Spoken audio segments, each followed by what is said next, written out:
juste en quelques mots pour vous présenter la commission senior. La commission senior, c'est une commission qui a été créée en fait par l'association, par la séparation entre HEC senior et HEC bénévolat, qui auparavant était fusionnée. Et cette commission a pour mission de s'occuper de toute la problématique des 50 ans et plus. Alors vous avez donc une problématique de 50 à 65 ans environ, qui est la problématique de maintien dans l'emploi, en gros.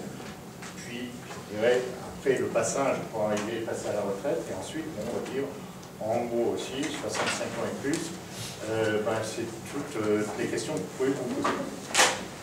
Ce soir, on a un thème qui est un thème qui intéresse un certain nombre de gens. Alors, je ne sais pas si on va aborder en fait la retraite en Belgique ou en Russie. Enfin, il y a d'autres qu'on fait qui sont plus sympathiques. Mais il nous a semblé intéressant de poser les questions en disant, ok, partir à l'étranger, ça peut être sympa, mais quelles sont les limites, quelles sont les réalités, à quoi il faut faire attention, à quoi il faut prendre garde. Et là-dessus, je voudrais citer une anecdote. Bon, j'ai travaillé dans une caisse de retraite et de prévoyance de cadre, et on constatait que 50% des cadres qui prenaient leur retraite changeaient d'adresse. Et souvent, bon, c'était plutôt la Bretagne, Biarritz, etc. Enfin, des coins qui sont plutôt sympathiques. Je ne parle que de la France pour l'instant. J'ai fait l'étranger, les personnes qui sont ici présentes. Et alors, ce qu'on constatait, c'est que 2 ans après, les 50% des gens qui étaient partis changeaient à nouveau d'adresse, pour revenir à peu près à la même adresse que celle du début. Donc, je veux dire, ça m'a un peu interpellé. Là-dessus, je crois qu'il faut effectivement, je veux dire, bien faire attention, c'est lorsqu'on déménage, quelles sont les conséquences. Il n'y a pas que des conséquences, alors il y a des conséquences pratiques, il y a des conséquences financières, mais il y a aussi des conséquences sociales auxquelles il faut tenir compte. Alors, Dominique a pris en charge, je vais dire, ce projet en fait, de débat pour ce soir, qui a un grand succès. Je vous remercie d'être venus nombreux, parce que c'est une question importante. Et puis, Dominique, tu te présentes.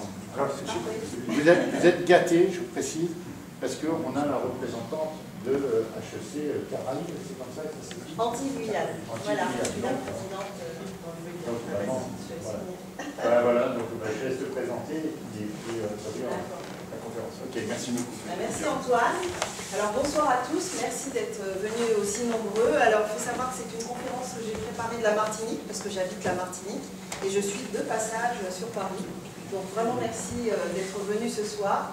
Alors moi je suis MBA 98, et puis je travaille à la Martinique, donc rien de spécial, et je repars la semaine prochaine, mais j'espère qu'on restera en contact via le club HEC Senior. Alors, donc ce soir, nous allons voir vivre à l'étranger, mythe et réalité. Alors, je suis désolée, je vais tourner un petit peu le dos, je vais tenter de présenter comme ça. Alors, on sait qu'en 2012, enfin, selon certaines statistiques, il y a à peu près 1 600 000 Français qui sont établis à l'étranger, c'est-à-dire inscrits au consulat. Mais on estime qu'en fait, étant donné que cette inscription est facultative, qu'il y a à peu près de 2,6 millions à 3 millions d'étrangers, enfin de Français, pardon, établis à l'étranger. Et à peu près, enfin bon, les intervenants me diront le contraire ou pas, 1/3, je crois, de retraités. C'est ça, je ne me trompe pas? Voilà. Donc, bon, voilà. C'est les chiffres que j'ai eus. C'est difficile en fait. Bon, d'accord. Donc en fait, partir à l'étranger, on va dire que d'abord il faut un passeport, hein, donc déjà, c'est la première chose qu'il faudra faire. Et puis bon, finalement c'est tentant, hein, quand on voit ces superbes, je dirais, paysages, le Maroc, la Tunisie, la Thaïlande, Bali, etc. Donc finalement, vous n'avez qu'à choisir votre destination. Et finalement, on s'est aperçu qu'avec la crise et la diminution des pensions, finalement, de plus en plus de Français souhaitent partir à l'étranger. Alors, bon, comme Antoine le disait, on va voir en fait quels sont les avantages, quels sont les inconvénients, quelles sont les démarches à effectuer et aussi les destinations phares, pardon. Moi, en fait, je n'y connais rien. Vraiment, enfin, pourtant, j'ai suivi un cours de finance internationale à Juan-Josas. Mais bon, en tout cas, j'ai fait appel à des spécialistes que je vais vous présenter. Alors, donc, il y a Christine Croix qui est HEC 86. Alors, elle est Global Learning Consultant au groupe TDR. De toute façon, les intervenants vont se présenter tout à l'heure. Et aussi, elle représente l'Hirondelle. Alors, nous avons ce soir Annie Moses, qui est la directrice des relations internationales et de la coordination à la CNAV. Donc, on a beaucoup de chance d'avoir toutes ces personnes-là ce soir. Alexis de Saint-Albin, qui est directeur des activités internationales à Humanis. Et enfin, Sandrine Bionda, qui est Senior Business Development Manager à la BNP Paribas Personal Investors au Luxembourg. Et puis moi, vous m'avez vu, donc moi, quel est l'intérêt pour moi aussi de présenter cette conférence? J'anime un site à destination des seniors qui s'appelle Happy Silvers. Et bientôt, il y aura tout un panel d'informations sur les retraités à l'étranger. Voilà, donc ça, enfin, on est en train de travailler, enfin, juste pour vous dire, sur notre nouveau site, donc vous avez la primeur, on va dire, de notre nouvelle carte. Voilà, donc voilà. Ben, je vais laisser la place à Christine. Alors Christine, je voudrais savoir, moi j'ai pour projet, si tu veux, de partir, de prendre ma retraite à l'étranger, mais j'hésite un peu, alors, qu'est-ce que tu me conseilles? Donc, oui. Ah oui, alors moi j'avais prévu quelques chiffres quand même pour introduire un peu nos conseils chez Hirondelle. Alors attends, c'est HEC Paris. Désolée. Juste le temps. Voilà. Voilà. Donc moi ce que j'avais prévu au menu en fait pour vous c'est préciser un petit peu la tendance. Je crois que on parle de plus en plus de la retraite à l'étranger, à la radio, dans les journaux. Quelle est la réalité par rapport à cette tendance? Quelles sont les destinations qui sont prisées par les Français? Les motivations de ceux qui veulent partir et puis les freins à cette motivation. Donc moi, je grossis un petit peu un panorama, on va dire, un petit peu sociologique de la question. Et enfin, quelles solutions on peut apporter à ces freins? Eh bien, je vous présenterai une nouvelle société qui vient de se créer par deux jeunes associés qui s'appellent Hirondelle et j'expliquerai en quoi elles travaillent sur la mobilité des retraités. Voilà. Alors, la retraite à l'étranger. Alors, j'ai quelques chiffres. Plus de 80 000 retraités français à l'étranger. En fait, ce sont ceux qui sont inscrits à la CFE. Donc là, c'est sur CFE. Mais on estime aussi à 200 000 le nombre de Français de plus de 65 ans à l'étranger, selon la Maison des Français de l'étranger. Ce sont les gens qui sont inscrits au consulat. Bref, bon, il y a énormément de chiffres, sans qu'on ait, comme je l'ai dit tout à l'heure, de savoir quel est le nombre. Simplement, ce qu'on peut constater, c'est que c'est une tendance qui s'accentue, et notamment en 2011, ça s'accentue à tel point que il y a une commission, la commission Marigny, je ne sais pas si vous avez entendu parler, qui va regarder un petit peu de plus près pourquoi les Français s'en vont à l'étranger et pas seulement les retraités. Voilà. En fait, ils ont besoin d'une commission pour ça. Ils ont besoin d'une commission, mais c'est pas intéressant de savoir les causes, parce que jusqu'à présent, si vous voulez, on s'imaginait que les gens qui partaient à l'étranger, c'était des vilains français, des exilés fiscaux, qui ne voulaient pas payer d'impôts, etc. Et on constate qu'aujourd'hui, le revenu moyen, c'est 38 000 €. Donc, ce n'est pas des richissimes, ce n'est pas des gens qui auront le pacte social, comme on peut l'entendre, comme on peut l'entendre sur France Culture, par exemple. Voilà, ceux qui partent à l'étranger rompent le pacte social. Donc, sachez-le. Donc, voilà. Voilà, c'est ça. Bon, donc voilà. Donc nous, ce qu'on veut faire, c'est effectivement développer ces tendances, parce qu'on a une vraie conviction, c'est qu'en partant, on apprend des choses aussi. Et on n'est pas seulement des vilains français. Alors, pourquoi partent-ils? Alors ça c'est une enquête de l'Ipsos, ça vaut ce que ça vaut, mais ça vaut aussi, nous on a des clients tous les jours au téléphone, donc on les écoute, et les principales motivations, si vous voulez, bon, les retraités vont chercher le soleil, ça c'est pas nouveau, Antoine tu disais autrefois ils allaient à Biarritz sur la côte d'Azur, bon maintenant ils vont un peu plus loin, voilà, hein. Bon ça c'est une motivation. Alors il y a aussi beaucoup de, en ce moment, hein, bon alors après on ne sait pas si ça va durer, mais nous avons au téléphone beaucoup de gens qui sont très mécontents de la situation en France. Non. Donc nous les prenons au téléphone, nous essayons de les calmer et de leur ouvrir des perspectives ailleurs. Voilà. Ensuite, bien entendu, là c'est un peu plus triste, il y a quand même une réaction par rapport au pouvoir d'achat. Ne croyez pas que nous avons que des exilés fiscaux chez nous. Nous avons aussi des retraités de l'éducation nationale, des gens qui ont travaillé toute leur vie, qui se retrouvent aujourd'hui avec une retraite telle qu'elle est, ils ont du mal. Et alors ça s'ajoute une deuxième difficulté, c'est que nos clients, pour la plupart, sont en province. Hein. C'est curieux, je ne peux pas vous dire pourquoi. On a beaucoup de gens de province qui nous appellent.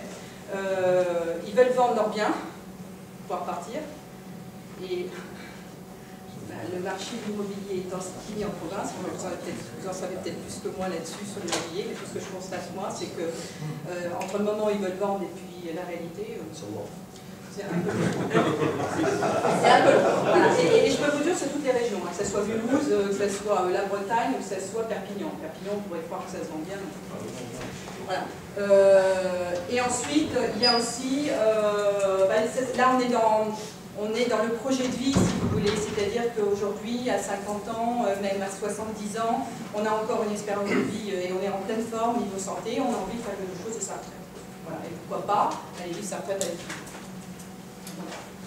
Alors, là, je vous ai fait un petit, alors on est toujours un peu dans la sociologie entre guillemets, hein, je ne suis pas sociologue, mais on a fait quand même des études de marché avant de se lancer dans notre société. Donc qu'est-ce qu'on constate? On constate que jusqu'à présent, on pouvait avoir des gens qui avaient l'opportunité de passer des voyages prolongés dans une destination, qu'ils changeaient de cette destination d'une année sur l'autre, assez mobile, et jusqu'à présent qui utilisait soit l'hôtel, la chambre d'hôte ou la location saisonnière.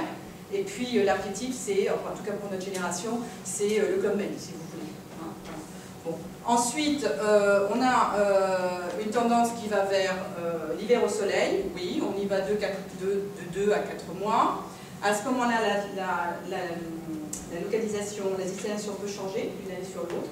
Et on est sur une location moyen terme. On n'est pas sur une location de maison à une semaine, à 15 jours, mais on va chercher des biens à 1 mois, 2 mois.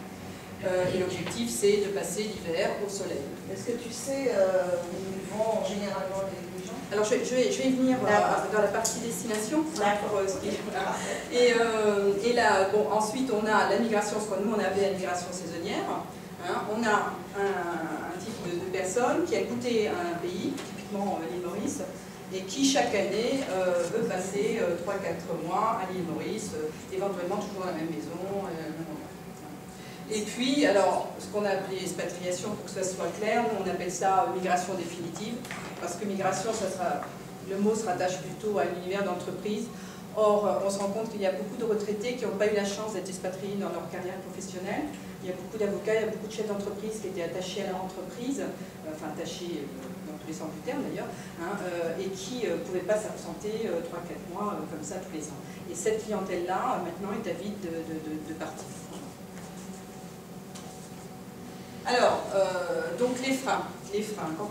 Quand les gens ont envie de partir à l'étranger, qu'est-ce qui se passe pour prendre leur décision? Alors, la décision, elle est souvent longue à prendre, ça je vous le dis, c'est pour ça qu'on a un volet aussi accompagnement à la décision.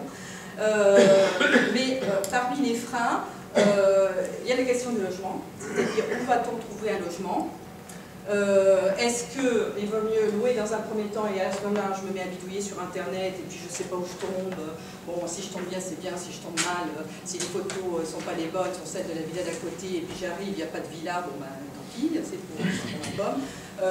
Soit je décide d'être propriétaire et là je me mets dans des filières immobilières Pour la petite histoire, j'ai un client qui a acheté il y a plus de 30 ans un logement aux Canaries, parce que c'était la mode à l'époque, et il n'a toujours pas les titres de propriété. Bon, elle me dit, oui, mais moi je suis propriétaire aux Canaries, mais bon, j'ai jamais reçu les titres, donc c'est comme si j'avais rien. Donc attention, hein, attention, arnaque. Ensuite, il y a la question de la sécurité dans les différents pays. Alors effectivement, si on va en Espagne, c'est moins problématique, mais si on choisit des destinations un peu plus exotiques, nous par exemple, on a une destination coup de cœur qui est l'Afrique du Sud. Bon, c'est vrai qu'on a beaucoup de questions par rapport à la sécurité, mais là encore, la situation de l'Afrique du Sud a évolué, donc il faut aussi changer nos schémas. Pour prendre l'exemple de l'Afrique du Sud. Pour la question de la santé, alors là, je crois que nous avons des spécialistes qui vont prendre le relais, mais c'est vrai qu'une des préoccupations des retraités, c'est savoir si on a un pépin, qu'est-ce qu'on fait, comment on est assuré, et est-ce que le système sanitaire est fiable. Alors après, là, ça dépend des destinations, bien sûr. On sait qu'en Espagne, par exemple, elle est très bien soignée. En Croatie, si vous avez des problèmes dentaires, c'est en Croatie. Voilà. Alors ensuite, il y a la barrière de la langue. Dans le choix des destinations, la barrière de la langue. Parmi nos destinations, on a par exemple l'Espagne, qui est quand même proche de la France, on a la République dominicaine aussi. Mais un des freins, c'est à un moment donné, moi je vais à la retraite, je veux aller dans un coin où on parle français, moi je ne parle pas espagnol. Bon, alors ça c'est une certaine catégorie de personnes, les gens qui ont l'habitude de voyager, il y a beaucoup qui parlent espagnol maintenant, donc je pense que ça va évoluer, la peur sera moins forte à ce niveau-là. Alors, la question du transport et la distance reste une question importante parce que les retraités gardent le lien avec leur famille, hein, souvent en France, quoique on a de plus en plus de personnes seules, notamment des femmes qui osent partir à l'étranger seules. Mais le lien avec la famille fait qu'on ne veut pas avoir 11 ou 12 heures de vol ou du décalage horaire. Voilà. Ensuite, bon, il y a la question des impôts, hein, parmi la clientèle des gens qui cherchent à optimiser leur fiscalité. Donc là, il faut faire attention au choix du pays, bien sûr. Et enfin, alors, le coût de la vie. Alors, le coût de la vie, j'ai mis dans les freins. C'est un moteur. C'est à la fois un moteur et un frein. Alors, un moteur, oui, parce que c'est vrai que dans les destinations qu'on propose, quand vous allez au marché, quand vous allez au restaurant, ça reste beaucoup moins cher qu'en France, donc vous vivez avec un pouvoir d'achat meilleur. Par contre, il ne faut quand même pas...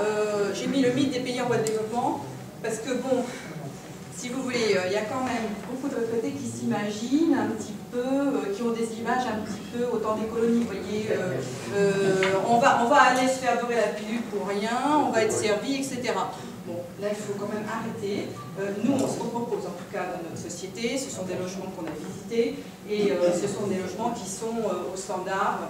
Si vous voulez, dans la plupart des pays, si vous avez voyagé un peu, vous avez dû le constater, quand vous voulez un niveau de confort, un niveau de sécurité, il y a une certaine uniformisation à la fois de ce qu'on trouve et puis des prix. Donc, il ne faut pas croire que c'est forcément moins cher. Hein. Voilà. Alors, face à ces freins, oui. Donc, les services de l'hirondelle. Donc l'idée enfin, de la société l'Hirondelle, c'est donc effectivement de proposer une solution clé en main pour aller à l'étranger et passer non plus du voyage, ne plus être considéré comme un touriste, c'est-à-dire zapper, aller très vite, visiter les principaux spots, ou suivre en groupe comme des moutons, ça c'est un peu le tourisme des retraités si vous voulez classique, mais avoir la possibilité de vivre une expérience de vie. Voilà. Une expérience de vie à l'étranger, donc qui dit expérience de vie, dit expérience dans la durée, et pour que ça se passe le mieux possible, on propose un service intégré, c'est-à-dire à la fois, c'était une de tes questions, mais, ah bon, ah, d'accord, ok, d'accord, non, mais je t'en prie. Alors, tu as des questions sur les destinations? Oui, alors je voulais venir après, mais bon, sans retraité, on n'est pas passé. Je m'excuse. C'est trop très bien. Donc, dans le service intégré, si vous voulez, ce qu'on propose, c'est effectivement la recherche d'un logement. Logements qu'on a visités, donc qui sont standards, un certain nombre de prestations, location de voiture, ça dépend de la localisation du logement, le personnel de maison, si vous en voulez pas, des assurances au niveau de la santé, donc on travaille avec des partenaires. Si vous avez un chien, on s'occupe de transporter le chien, le chat, voilà, le déménagement si vous voulez une installation définitive, et également du gardiennage de la maison en France, si vous n'êtes pas dans l'idée d'une migration définitive. Voilà. Si vous laissez votre domicile pendant 3-4 mois, on trouve une solution pour le faire garder. Et quel que soit le lieu en fait. Hein. Alors ensuite, le logement, on évite les mauvaises surprises. Et puis surtout, ce que l'on a quand on a ouvert une destination, c'est qu'on a un interlocuteur de confiance qu'on appelle l'agent de la meilleure intégration et qui est là pour faire l'interface entre ce qui se passe localement, nous-mêmes, et puis ce que vous attendez, c'est-à-dire si vous avez un problème dans le logement, il vient vous dépanner, il vous montre aussi vous pouvez faire vos courses. En fait, il est le relais parce que pour pas que vous soyez jeté dans la nature pendant 1 mois, 2 mois, 3 mois, ça peut être long. C'est plus long qu'une semaine si vous voulez, quand ça se passe pas. Voilà. Donc c'est une personne de confiance qui est le relais sur place. Voilà. Alors, donc les tarifs varient effectivement en fonction de la durée, de l'occupation des logements. Alors nous avons aussi à l'Hirondelle un autre département qui est un pôle formation et qui en fait, pour tous ceux qui ont en fait une idée de partir à l'étranger, mais cette idée n'est pas encore mûre, et puis en plus c'est une décision qui se prend, si vous êtes en couple, si vous êtes seul, il n'y a pas de problème, vous pouvez accélérer la prise de décision. Mais souvent quand on est en couple, il faut que le temps fasse, il faut que l'idée fasse son chemin et qu'on n'est pas toujours en phase sur la prise de décision de partir vivre à l'étranger. Voilà. Donc ça demande de la réflexion et donc ce qu'on propose c'est des ateliers, des rencontres pour mûrir son projet et puis également avec l'idée d'aider pour ceux qui ont envie de continuer une activité professionnelle, entre guillemets, qui aimeraient continuer soit dans le business, monter une affaire dans un pays étranger de leur choix, de leur destination, ou faire du bénévolat. On accompagne pendant un certain temps, par les moyens d'ateliers, cette concrétisation de projets. Voilà. On sait qu'aujourd'hui, si vous voulez, il y a à peu près 20% des retraités en France, 20% des créateurs d'entreprises qui sont des retraités en France. Et ça commence à intéresser pas mal de monde parce que c'est un phénomène aussi, c'est une tendance de notre société. Il n'y a pas que des retraités qui veulent être au soleil à attendre, à ne rien faire et on va faire du golf. Il y a aussi des gens qui ont des projets et qui ont envie de monter des projets à l'étranger. Voilà. Alors, peux-tu nous dire quelles sont leurs destinations favorites? Alors, les destinations. Alors, donc on a des destinations classiques. Alors, on a des destinations classiques que j'ai appelées classiques. Alors, les classiques, c'est l'Espagne. L'Espagne en raison de sa proximité. Donc aujourd'hui, d'après les chiffres, Altea. Altea, c'est sur la côte méditerranéenne. C'est un tout petit village qui n'est pas très connu, qui a gardé son caractère. Alors j'ai oublié de dire aussi que dans nos destinations, on n'ouvre pas, comment vous dire, quand vous allez dans un pays, on propose une localisation. Une ou deux localisations. Au Maroc, on en a 3. Mais en Espagne, on en a une pour l'instant. Donc là, on a fait le tour de l'immobilier, on a visité les logements, on a un correspondant sur place. Et Altea est un tout petit village sur la côte méditerranéenne qui a gardé son caractère, qui n'est pas loin de Benidorm. Si vous connaissez Benidorm, est très connu de notre génération, parce que c'était là où tout le monde allait en vacances en Espagne, les boîtes de nuit, etc. Donc ça n'a rien à voir. Non, si vous voulez les boîtes de nuit, vous basez à Altea et vous... Ah bah voilà. Quand même. Vous pouvez avoir les deux. Mais moi personnellement, je n'ai pas Benidorm, c'est pour ça. Parce que je trouve que c'est très construit et je trouve que ça a un peu gâché de... Voilà, donc on essaie de trouver des lieux. Donc au Maroc, alors pour vous donner une idée, en Espagne, on a 95 000 Français, d'après les chiffres du consulat, qui sont installés en Espagne, qui sont inscrits au consulat, il y en aurait environ 150 000. Donc ça, c'est vraiment une destination prisée des Français. Le Maroc, donc ça c'est parmi les classiques, donc 50 000 retraités français au Maroc. Et avec les mesures, les dernières mesures, non, ça c'est pour le Portugal. Donc au Maroc, donc nous on a ouvert la destination, on est présent à Agadir, Marrakech et surtout à Essaouira. Essaouira qui est aussi encore préservé en termes d'environnement, de paysage et puis de contact aussi avec les personnes. Alors, les destinations, les coups de cœur. Alors, les coups de cœur, je vous ai parlé de l'Afrique du Sud tout à l'heure. Donc là, les coups de cœur, ça s'adresse, l'Afrique du Sud s'adresse plutôt à une communauté, à des retraités qui ont connu un petit peu l'expatriation et qui ont l'habitude de vivre dans des communautés internationales. Parce qu'avec l'Afrique du Sud, vous avez l'opportunité de côtoyer, bien sûr, des Américains, des Anglais, des Hollandais, voilà. Il y a des Français aussi, il y a beaucoup de Français. Là où on est à Cape Town. Donc voilà. Et on a aussi l'île Maurice. Alors l'île Maurice, par contre, on est sur toute l'île. Et là, bon, on parle français. Voilà. Alors les futures destinations, qui sont aussi les destinations les plus demandées, les plus prisées par les Français, qui lui sont demandées. Donc en ce moment, alors avant on avait, il y a 2 mois, c'était la Thaïlande. Alors c'était la Thaïlande. La Thaïlande, on ne fait pas la Thaïlande, bon, on va la faire l'année prochaine. Voilà. Mais là, la Thaïlande, ça s'est un peu replié. Je ne sais pas si vous avez écouté ce qui se passe. Voilà. Mais par contre, on a une recrudescence pour le Portugal. Le Portugal qui est aussi très prisé des Français et qui offre la sécurité, la proximité et puis des mesures fiscales qui viennent être adoptées par le gouvernement portugais. Donc ça, c'est pas encore ouvert, ça sera ouvert l'année prochaine. Voilà. Donc, alors, juste pour information, enfin en tout cas, pour les Antilles, nous, c'est la République dominicaine. Donc on a de plus en plus de retraités qui vont... Ah, ben j'ai la République dominicaine, par contre, j'en ai pas parlé. Ça change. La République dominicaine, voilà. Où il y a une communauté de Français qui s'est installée plutôt dans le nord de l'île. Et donc, on est en relation avec cette communauté-là. Donc là, tu vas nous parler du profil, c'est ça?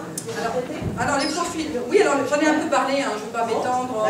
Donc, enlever de vos esprits le mythe du retraité qui cherche à s'évader fiscalement, etc. Oui, voilà, l'optimisation fiscale, c'est pas, je veux dire, on tue personne pour quelque chose d'optimisation fiscale. Bon, ça existe, on gère son patrimoine, voilà, bon, si on en a, tant mieux, voilà. On le gère au mieux, mais il y a de plus en plus, et ça, c'est sans même que vous le sachiez, il y a de plus en plus de gens qui ont des situations, des retraites à 2000 €, 1500 € et puis qui ont envie de partir. Hein. Voilà. Donc on a un éventail, c'est pour ça qu'on a des destinations plus ou moins chères. Alors ça c'est un exemple de nos correspondants, donc les agents de la meilleure intégration, ça c'est sur le Maroc. Donc ce que je vous disais, donc dans l'offre des modèles. Et puis on a, alors pour répondre aussi effectivement à des demandes qui sont liées quand même à des retraités qui n'ont pas énormément de retraite et qui sont très axés sur le coût de cette migration, on a lancé un nouveau produit qui s'appelle Peuple Migrateur, qui est en fait la possibilité. Alors, ça va vous faire sourire parce que c'est très en vogue chez les jeunes et je pense que ça va se développer. C'est des colocs. C'est de la coloc, oui. Mais dans un riad, monsieur. Dans un riad. Donc, la vie dans un riad et en colocation. Et là, on a des femmes. Beaucoup de femmes qui sont seules. Et donc, on remplit le riad avec... voilà. Alors après on regardera, on mettra ça à la fin. Voilà. Donc je pense qu'on... Oui, c'est bon pour moi. Merci Christine, on va l'entendre tout à l'heure. On va avoir une petite vidéo de Lionel tout à l'heure. Et si vous avez des questions, ensuite on fera des questions après, hein, c'est ça Philippe? Oui. Alors, je vous demande 2 secondes. C'est celui-là.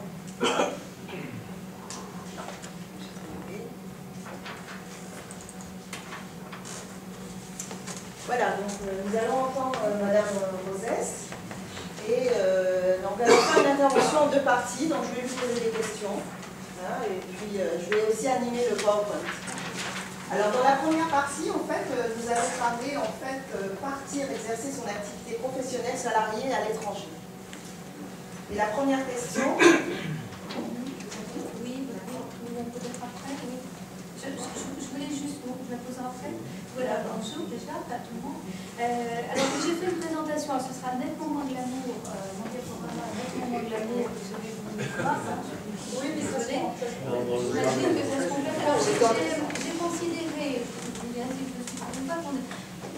j'ai bien lu la thématique, et je me suis dit que vous n'étiez peut-être pas tous totalement retraités, que certains d'entre vous pouvaient avoir une carrière à l'étranger sans avoir fait de leur retraite, ou que là vous étiez dans une deuxième partie de carrière, ou que vous pouviez avoir aussi dans votre entourage vos enfants ou vos proches, des personnes plus jeunes qui se posent la question d'une carrière mixte France-étranger. Donc voilà, la première partie, j'ai choisi de vous donner des informations très macro sur qu'est-ce qui se passe quand on a une carrière en France et à l'étranger, où on a l'intention d'en avoir une. Puis dans une deuxième partie, on évoquera davantage le sujet qui préoccupe directement et qui fait suite à l'intervention précédente. Donc, juste pour un petit rappel sur la première diapo, donc le régime général de la retraite, la CNAF gère le régime de base. Un petit rappel de la formule de calcul. Bon, je vais passer vite, je ne vous l'explique pas, c'est pas très compliqué. C'est les salariés du secteur privé, du commerce et de l'industrie. Salaire annuel moyen des 25 meilleures années. Géré par la Caisse nationale d'assurance vieillesse, qui est une des caisses nationales de sécurité sociale, avec des caisses en région, des caisses d'assurance retraite et santé au travail, et quatre caisses générales dans les départements du travail. Là, il s'agit de la retraite de base qui est complétée pour les salariés du commerce et de l'industrie par les retraites complémentaires à coagir. Le versement de la retraite, les prélèvements de la retraite quand on réside à l'étranger au moment de sa retraite, cours de retraite. Voilà.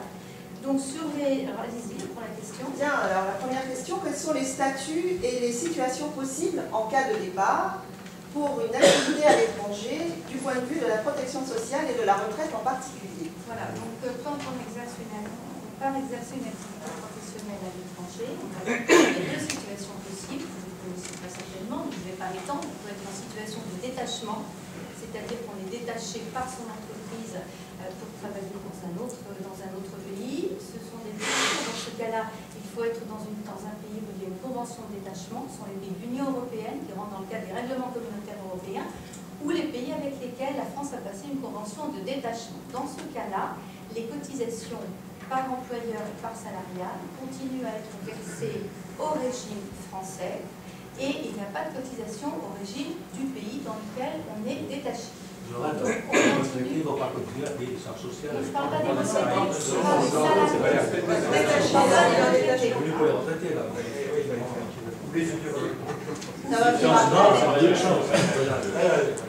Non, mais j'ai posé le décor, j'avais fait ce choix, voilà, j'ai expliqué pourquoi je parlais de ça. On ne peut pas en parler si vous voulez.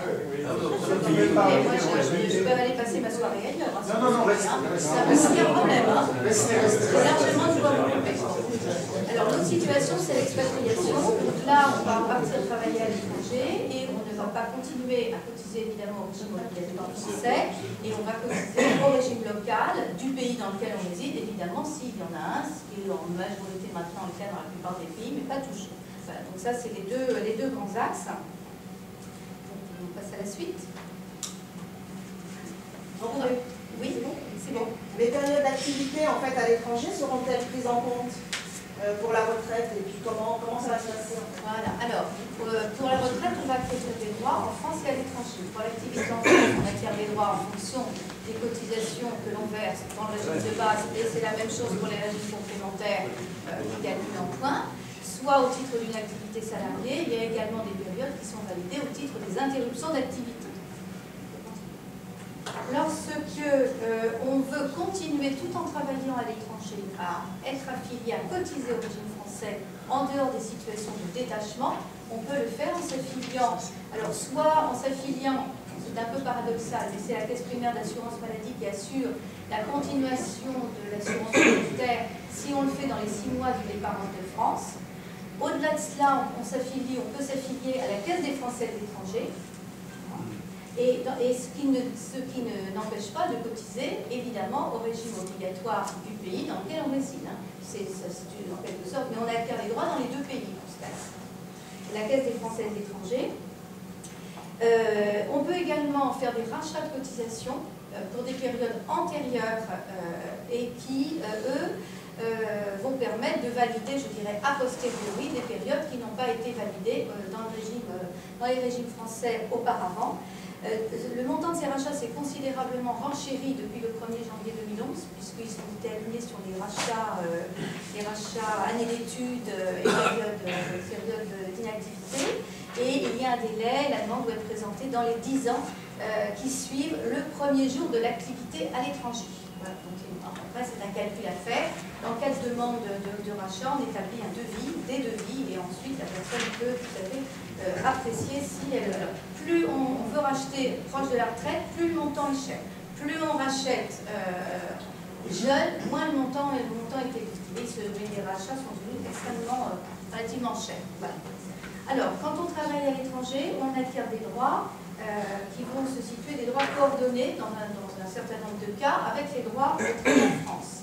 Quand on a travaillé dans un ou plusieurs pays de l'Union européenne, l'espace économique européen et la Suisse, il y a l'application des règlements communautaires de coordination et la retraite va être calculée en prenant notamment en compte, en totalisant l'ensemble des périodes en France et à l'étranger dans un pays de l'Union pour déterminer le taux de la pension. Le taux de la pension est important parce qu'on peut arriver, en prenant en compte les périodes à l'étranger, à un taux de 50%, ce qui est le taux maximum pour le régime général, mais qui permet aussi d'avoir une retraite complémentaire sans abattement. Je réponds à la question du monsieur qui est parti tout à l'heure.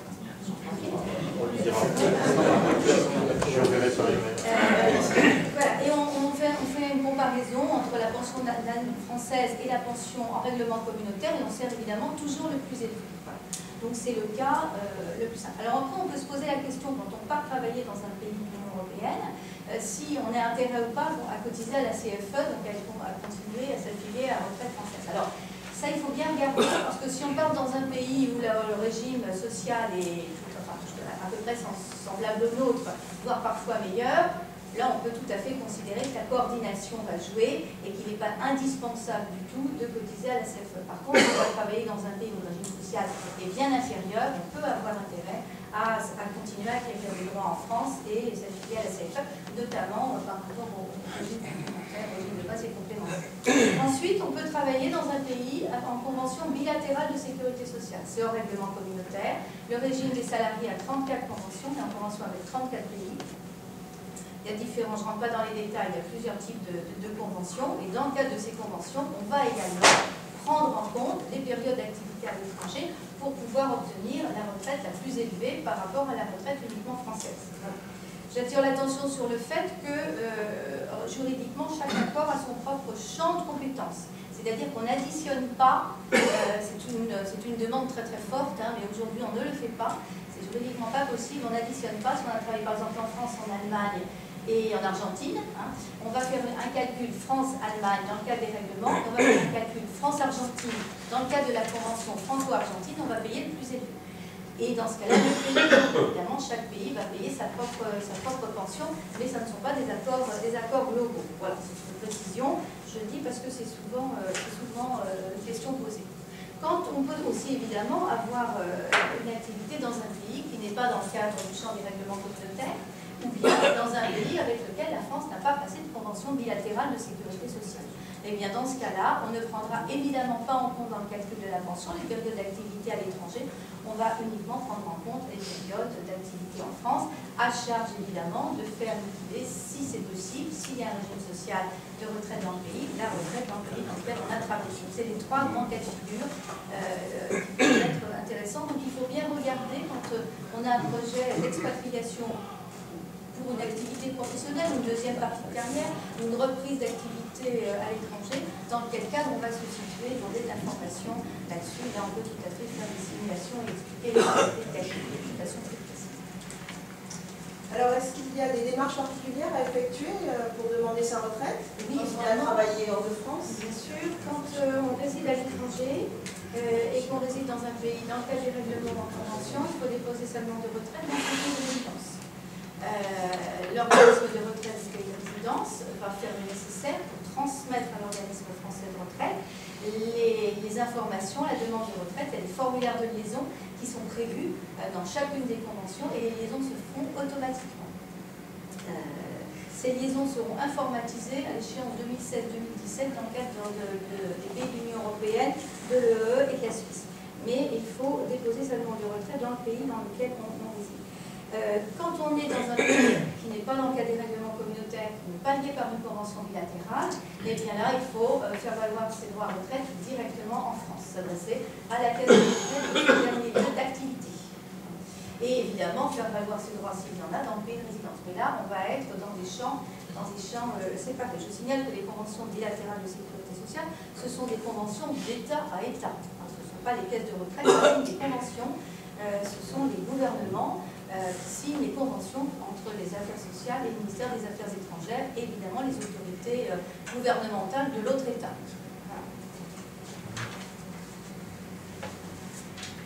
Alors, si on a travaillé à l'étranger et si on réside en France au moment de sa demande de retraite, peut-être avant de repartir à l'étranger, passer agréablement sa retraite. Là, il faut faire la démarche tout à fait normalement auprès de sa caisse de son de région de lieu de résidence. Et c'est la caisse française qui va faire la liaison avec les caisses étrangères. Il faut toujours faire attention à bien déclarer toutes ces activités et tous les pays dans lesquels on a travaillé, parce que c'est une information, si nous ne l'avons pas, nous ne pouvons pas évidemment faire une liaison, mais là, les liaisons sont faites automatiquement.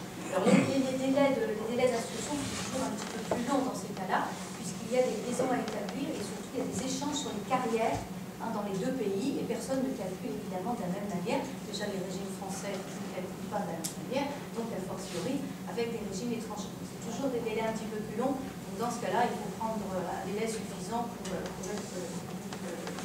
éviter d'avoir des soucis de délai trop long. Alors les démarches, bon, évidemment, l'âge légal de la retraite est un élément évidemment tout à fait important pour demander sa retraite. Si on la demande avant, il y aura un petit peu, ça ne vaut pas la peine. Sachant que là, je ne vous ai pas mis les cas de retraite anticipée, voilà, je ne suis pas rentrée dans ce type de détails. Simplement une précision, le statut, voilà. Il faut savoir que tous les pays, évidemment, n'ont pas le même âge légal de la retraite, notamment au sein de l'Union européenne. Et très souvent, c'est un peu moins vrai maintenant, mais ça reste encore vrai, l'âge légal est plutôt en France que dans les autres pays, bien qu'il y ait des cas d'anticipation aussi.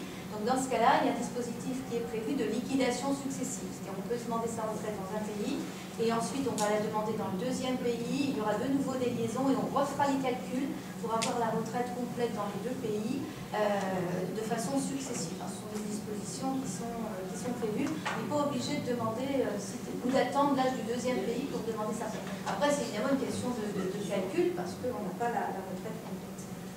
C'est pas compliqué, ça a l'air compliqué, on peut se faire aider. C'est un sujet. Alors on avance. Alors, les paiements de la retraite à l'étranger. On peut soit être déjà à l'étranger au moment de sa retraite, ça c'était les démarches que j'ai évoquées. On peut aussi partir au moment de la retraite ou partir en ayant pris sa retraite. Donc s'agissant des régimes de base, évidemment il y a un prélèvement sur les retraites servies à l'étranger. Dès lors qu'il y a une domiciliation fiscale hors de France, le régime général prélève une cotisation d'assurance maladie de 3,2%. Qui est lié au fait que potentiellement tout retraité français, s'il revient en France, a un droit ouvert à l'assurance maladie française. Voilà. Ça, c'est vraiment très important. Oui, ça c'est très important. C'est crucial. Oui. Alors, il y a deux situations, si vous voulez. Il y a la situation des pays dans lesquels il y a possibilité d'une prise en charge des frais d'assurance maladie par la France, de frais qui sont dispensés dans le pays dans lequel on réside. Il y a des conventions et dans le cadre des règlements communautaires, dans certains cas, les soins sont dispensés dans le pays de résidence, mais ensuite ils sont remboursés par la France, ils sont pris en charge par la France. Mais ça, je dirais, c'est une situation un peu macro. Autrement, évidemment, tout retraité français qui a un titre de retraite française, s'il revient en France, est nécessairement affilié à l'assurance maladie française. Est-ce que c'est valable pour revenu? C'est simplement venir se faire soigner ou alors ça, vous n'avez pas invité la Caisse nationale d'assurance maladie voilà, sur ces questions-là, parce qu'il y a différentes situations possibles. Il y a les soins temporaires, les soins programmés. Ça, c'est du domaine de l'assurance maladie. Est-ce que c'est de la CFE, mais surtout des d'assurance maladie. Est-ce que ce régime, madame, c'est retraité est valable uniquement pour ce qui concerne l'assurance maladie de régime général, mais aussi pour les retraites complémentaires. Et 3,2% s'applique-t-il aussi sur les retraites complémentaires? Sur la totalité des pensions obligatoires versées par les régimes obligatoires français, y compris la retraite complémentaire. Est-ce que ça Et agir à quoi agir? Est-ce que ça se substitue aux autres prélèvements? Alors, oui, dans ces cas-là, il n'y a pas de prélèvement de CSG et CRDS. La CSG et la CRDS sur la retraite est prélevée pour les personnes qui résident en France. Il n'y a pas non plus de... Enfin, quand vous résidez en France, le prélèvement est plus important que 3,2%. Voilà. Oui, bien sûr. C'est d'accord. Du taux d'imposition. Donc, vous n'avez que, entre guillemets, ce... Oui, d'accord, c'est seulement ça. Voilà. Ça vient pas en plus. Ça ne vient pas en plus. Hein, ça suffit. Et est-ce que c'est bien sûr prélevé à la source? C'est prélevé prélevé à la source. Et la fiscalité ou après, je pense qu'il peut y avoir... Vous en parlerez, je ne sais pas, mais il peut y avoir en fonction des accords entre la France et le pays de résidence, un prélèvement à la source fait par les opérateurs français pour paiement de l'impôt sur le revenu en fonction du pays de résidence. Selon les conventions fiscales. On parle de prélèvement fiscal. Là, la cotisation d'assurance maladie sur l'ensemble des retraites obligatoires est bien prélevée à la source.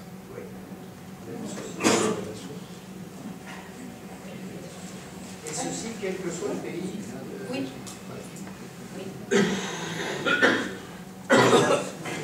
Alors, on peut passer. Alors, pour le paiement des retraites, pour le régime général, c'est la même chose pour les retraites complémentaires. Les retraites sont payées dans tous les pays de résidence à l'étranger. Il n'y a pas de. C'est une obligation. Hein. Nous payons dans tous les pays, nous payons dans environ 180 pays. Par l'intermédiaire, quand il y a des banques, il y a des banques, on pas de et quand il n'y a pas de banque, on a un système qui on est de toute façon on paye. En général, les banques, on passe un contrat avec des banques françaises et qui après ont des relais, des banques relais dans tous les pays où nous parlons en fonction des zones géographiques. Et donc la retraite est payée systématiquement. Ça là-dessus, il n'y a pas. Nous payons à terme échu à partir du 9 du mois suivant. Les retraites complémentaires payaient à terme à échoir trimestriellement à compter du 1er janvier 2014 et donc payées mensuellement à terme à échoir. À partir de quel moment devient-on résident à l'étranger? Alors, dans les nous considérons que, en général, c'est la référence, c'est le Code général des impôts, puisque c'est la seule référence, je dirais, juridiquement opposable, c'est 6 mois et un jour. 6 mois et un jour. C'est pas en fonction de critères qui sont prévus dans l'article concerné du Code général des impôts. Voilà, toutes les retraites acquises de droit personnel et droit de réversion sont versées à l'étranger. Une petite parenthèse, le minimum vieillesse ne joue pas. Et les conditions de résidence en France. Par exemple, qui laisse son virement en France.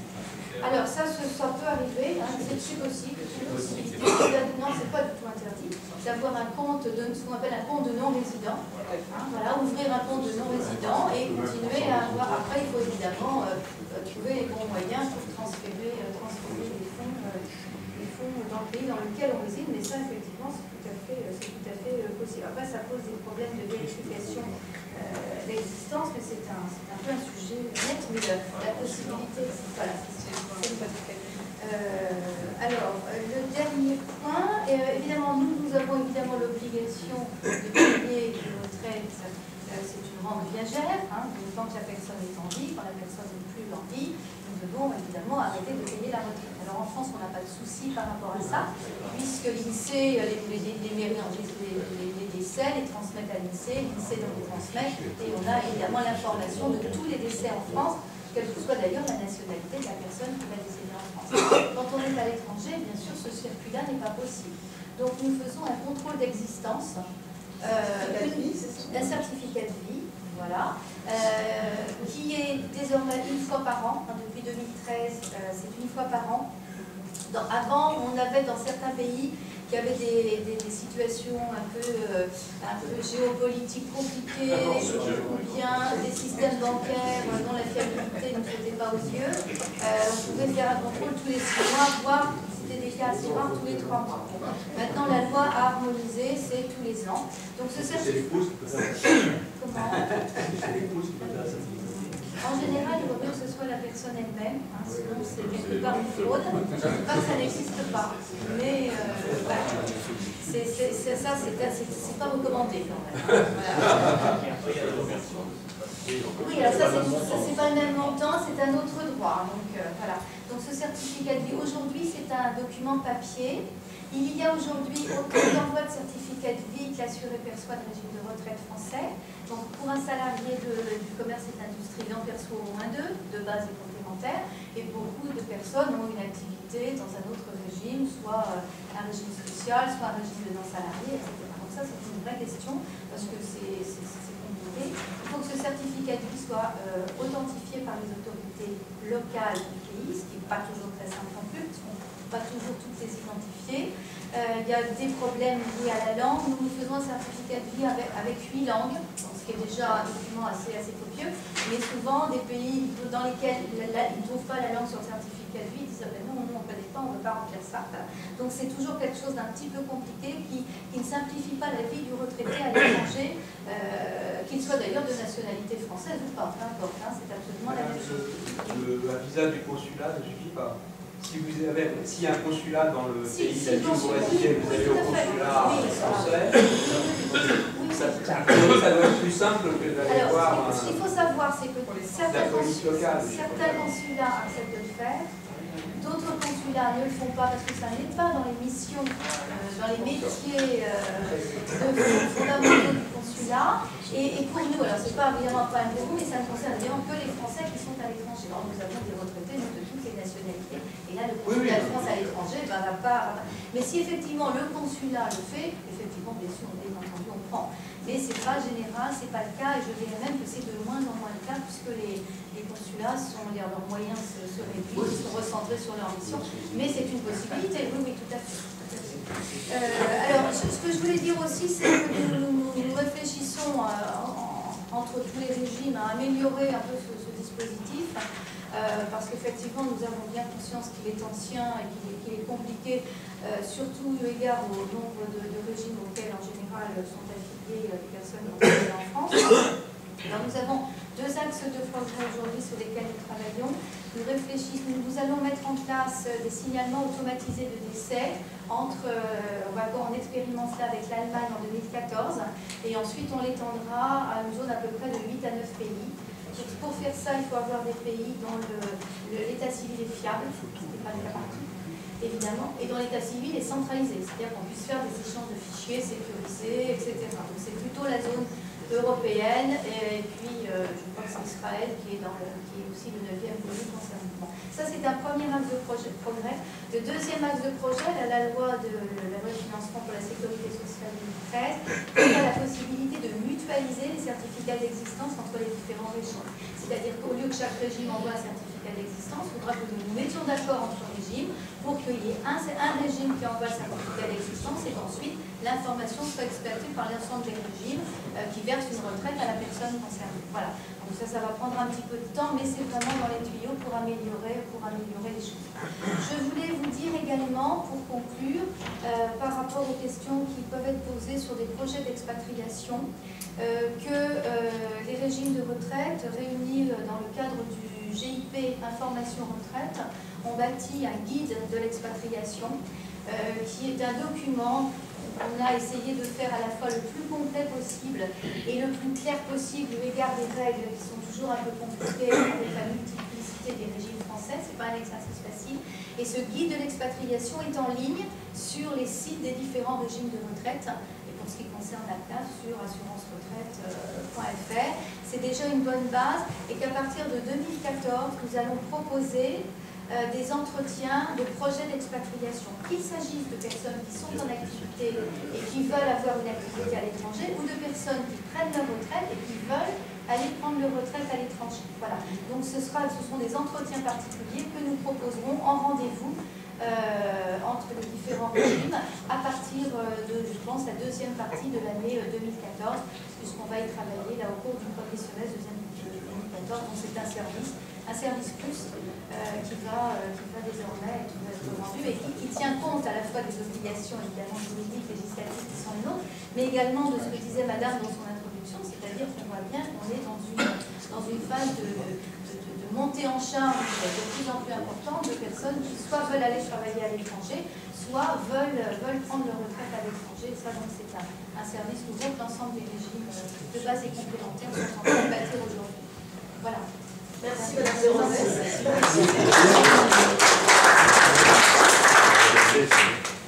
Donc, nous allons poursuivre avec Monsieur Alexis de Saint-Albin, de Humanis. Alors, je vais lui poser quelques questions. C'est bien. Donc, si je pars vivre ma retraite à l'étranger, comment puis-je être couvert? Alors, je vais arrêter moi de rapidement présenter Humanis pour que tout le monde comprenne ce que fait le groupe qui fait actuellement une campagne de communication, donc vous en avez peut-être entendu parler. Humanis, c'est un des premiers groupes paritaires et mutualistes de protection sociale, donc on a deux activités. Nous gérons la retraite complémentaire des salariés du secteur privé, donc l'ARCO et l'AGIR, c'est une activité, on va dire, d'une mission de service public, si je peux le résumer ainsi.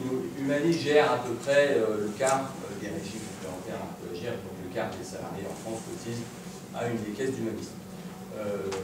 Font partie aussi d'Humanis les deux caisses de retraite qui sont dédiées aux expatriés, la CRE et l'IRCAFEC, donc qui donnent la possibilité aux salariés qui s'expatrient de continuer à cotiser au régime complémentaire français. L'autre activité d'Humanis, c'est une activité concurrentielle, c'est les activités d'assurance dans le domaine de la santé, de la prévoyance et des épargnes de retraite. Donc, elle couvre, j'ai vu les chiffres, quelques millions de personnes en France, en santé et prévoyance. Et on a au sein du groupe donc, une direction des activités internationales. Je suis d'ailleurs directeur des activités internationales, je suis directeur du développement au sein des activités internationales. Et notre mission, c'est de proposer aux expatriés, quels qu'ils soient, une protection sociale en continuité avec la France, que ce soit les salariés, les étudiants ou les retraités. Alors, pour répondre maintenant à votre question, je fais un mini-cours et rappeler un certain nombre de principes. Le principe fondamental en France, c'est qu'il existe un principe de territorialité en ce qui concerne la protection sociale, c'est-à-dire que la sécurité sociale notamment, qui est la régime de base, couvre pour les personnes qui habitent en France. Et la sécurité sociale peut couvrir les personnes qui vont hors de France, mais ça relève l'exception, ou c'est à titre dérogatoire. Alors je ne parle pas des actifs, on en a parlé tout à l'heure, qui peuvent être détachés, tout ça, mais un retraité qui habite en France, il est couvert en France, et il est couvert quand il va à l'étranger, mais pour, on va dire, un séjour temporaire dans le cadre d'un voyage. Un salarié, un retraité qui va s'installer à l'étranger, et on définira la notion de résidence. Moi, je retiendrai celle de la résidence fiscale, et un retraité qui va s'installer à l'étranger pour y vivre n'est plus couvert par la sécurité sociale française dès lors qu'il réside hors de France. Je termine le petit cours et peut-être que s'il y a des questions, je réponds. Alors néanmoins, il existe des mécanismes pour permettre de continuer à être couvert. Donc on a parlé tout à l'heure. Le premier, c'est les règlements européens, donc la coordination des régimes de sécurité sociale en Europe, dont le principe est assez simple, puisque quand même la protection sociale est un élément ancien et très poussé dans les mécanismes communautaires. Donc le principe, c'est de dire qu'un ressortissant qui est assuré de son pays d'origine, donc qui a des droits en maladie, puisque les droits, généralement, le fait d'avoir des droits en retraite donne des droits en matière de maladie, eh bien, lui permet d'être couvert dans son pays de résidence au sein de l'espace économique européen. Donc, un retraité français qui va s'installer en Espagne peut être couvert par le régime espagnol au titre des règlements européens. Au même titre qu'un retraité espagnol qui viendrait s'installer en France pourrait avoir accès à l'assurance maladie française et avoir une carte vitale, même si derrière le mécanisme, c'est que chaque pays rembourse l'autre. Donc au sein de l'espace économique européen, vous bénéficiez, pour les avantages en nature, ça concerne, vous retraités, des régimes du pays dans lequel vous résidez. Alors évidemment, si vous résidez en Allemagne ou en Suède, vous aurez vraisemblablement un bon système. Si vous résidez à Malte, vous aurez le système maltais, donc il faudra voir s'il convient ou s'il vous convient pas.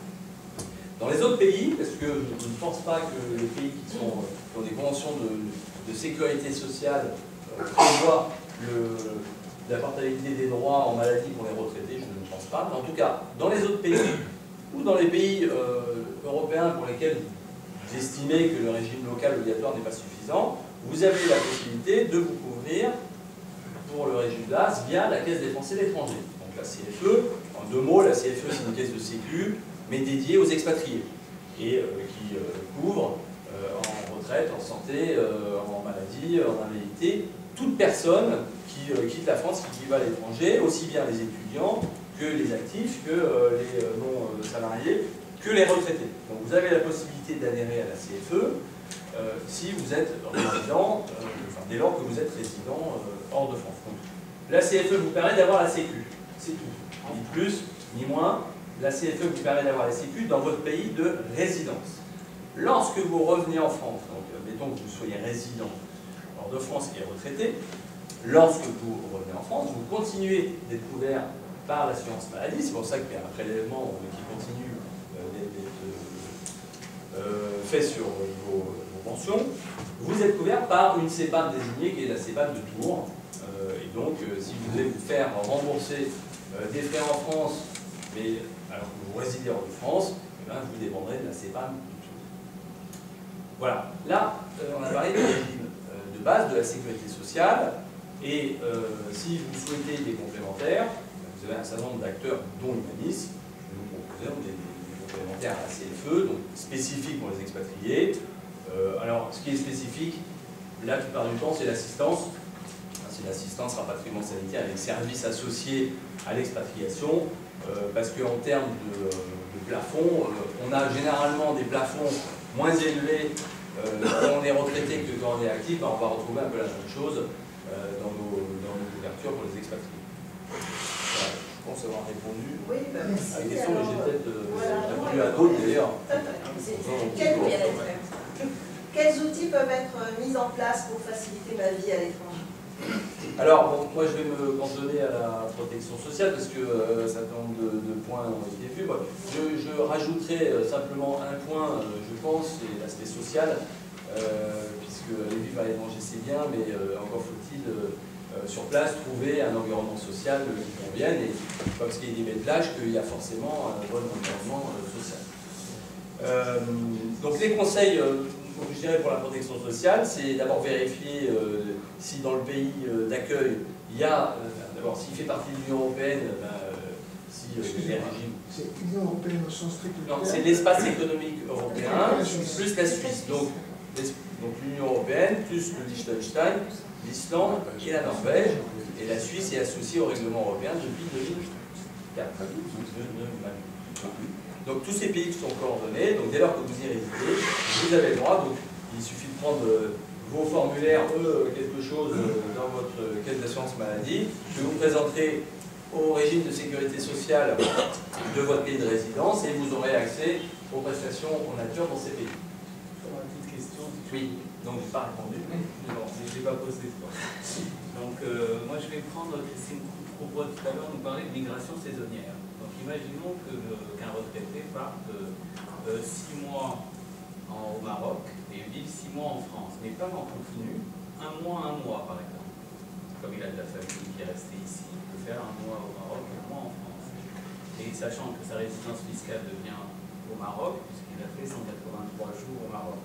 Est-ce que quand il revient 1 mois en France, il peut se faire soigner? Oui, tout salarié, tout retraité qui perçoit une pension française, donc pour laquelle il y a un prélèvement, a des droits auprès de l'assurance maladie en France. Mais il ne sera pas couvert au Maroc, puisque même si c'est une résidence internée, ça reste une résidence hors de France. Quand il rentre en France, tout à fait, même s'il n'est plus résident fiscal. Tout à fait. Merci.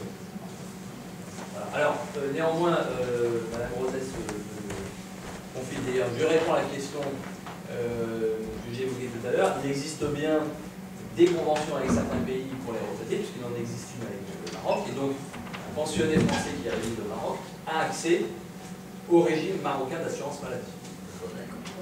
Donc si vous consultez le CLES, qui est le centre des... Il y a 6 conventions qui intègrent les droits aux soins de santé, en plus de l'espace économique global.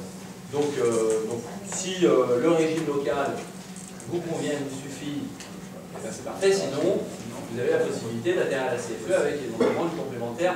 Donc je fais un tout petit peu plus pour Humanis, mais nous, notre choix à Humanis, qui sommes un groupe paritaire, à but non lucratif, c'est plutôt de privilégier la continuité avec la France, donc, à la fois pour les actifs que pour les retraités. Donc on a quasiment que des offres qui sont en complément de la CFE. On pourrait faire, pas pour les retraités, mais pour les actifs, on pourrait faire des offres dites au premier euro, c'est-à-dire complètement privées, mais on est plus dans une logique de continuité puisqu'on est mieux couvert en restant à la sécurité sociale, notamment pour le gros risque quand on est salarié. Donc on a un partenariat avec la CFE et donc on a un bulletin d'adhésion commun et des formules tout en un où vous n'avez qu'un seul interlocuteur pour renseigner sur le régime de base et complémentaire et qu'un seul interlocuteur pour faire rembourser vos frais à l'étranger. On rembourse les frais de la CFE, les remboursements de la CFE et la complémentaire en une fois. Voilà.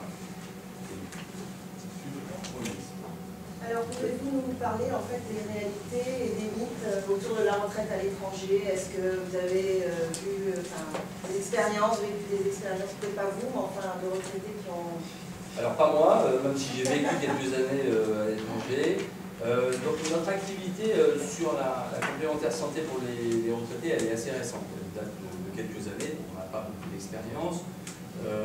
Néanmoins, alors non, je n'ai pas une visibilité sur l'ensemble de nos contrats. Ce que je peux vous dire, c'est les pays où on a le plus de demandes sont essentiellement les pays qu'on a cités tout à l'heure, donc l'Afrique du Nord, la Tunisie est un peu en baisse, mais j'ai l'impression que ça redémarre.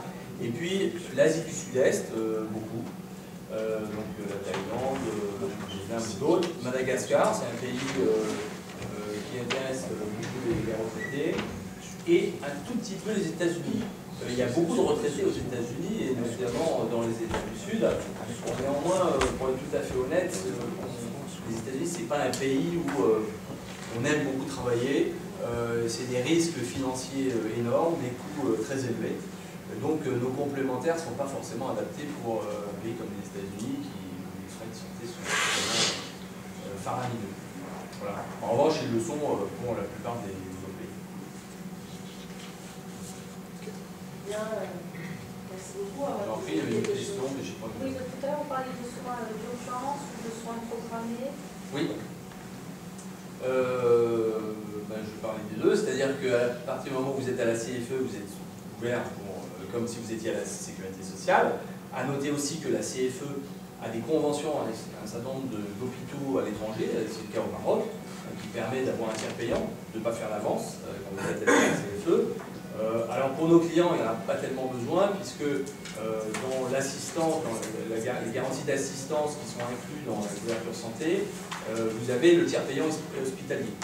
La règle, généralement, en expatriation, c'est quand vous avez une hospitalisation programmée, elle est soumise à accord, ce qui permet de valider les actes, bien souvent. Pour des opérations un peu lourdes, on fait appel à des médecins spécialisés qui vont valider les prescriptions. Alors au Maroc, peut-être pas, quoique il faut se méfier de certaines cliniques privées, mais aux États-Unis, c'est assez fréquent que notre médecin conseil ou celui de notre assisteur négocie un peu avec le médecin qui a fait les prescriptions pour dire qu'il y a un certain nombre d'actes qui ne sont pas utiles. Et puis ça permet aussi de négocier les tarifs. La négociation des tarifs, c'est pas quelque chose, c'est vraiment un point sur lequel on est très vigilant.